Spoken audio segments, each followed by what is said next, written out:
We're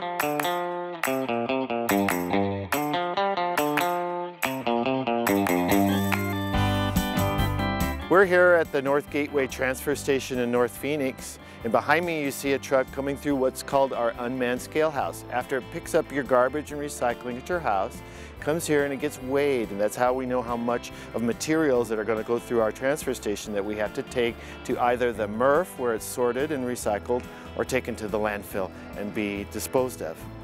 There is a radio frequency ID chip inside each truck that weighs the truck. We know how much it weighs empty.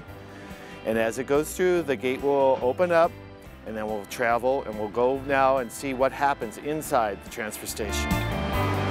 Once the truck comes by your house and picks up the blue barrels and it's gone through the scale house, we bring it here to the MRF, or the Materials Recovery Facility, where the material's tipped first here on the tipping floor, comes out of the truck, and then it begins its process of being sorted for recycling.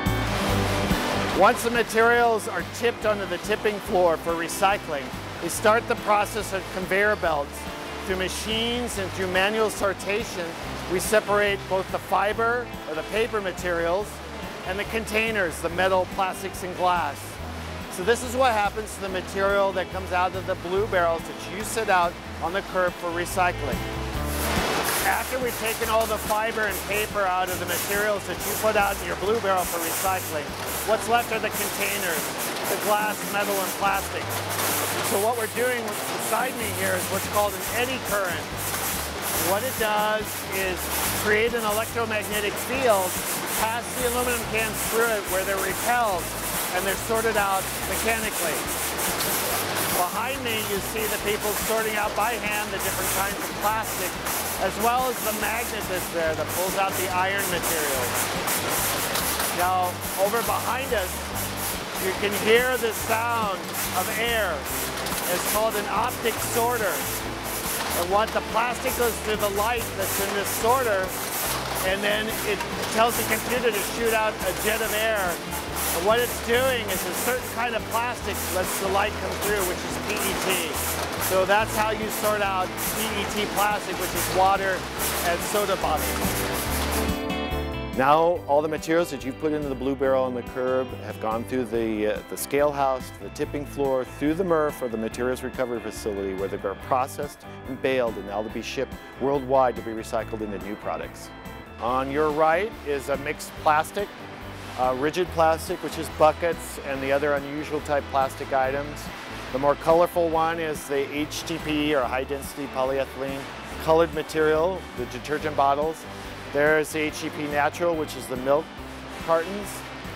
Over here to the left is the PET plastic, which is your water bottles and your soda bottles. And you're looking at the steel items there. Soup cans, dog food cans, lids, hangers, aerosol cans. And this is cardboard, which is also mixed with what we call the wet strength chipboard, which is your beer cases, soda cases. And this is numbered 7 News, which is the primarily newspaper, but it's also junk mail, magazines, bond paper. And this is the aluminum cans. Each one of these bales weighs about 900 pounds. It varies depending on the size and the material. Free tours of Phoenix's transfer stations are available during business hours Monday through Friday. They last about an hour and are a great learning experience for everyone. To set up a tour or schedule other Reimagine Phoenix events, contact Public Works at 602-262-7251.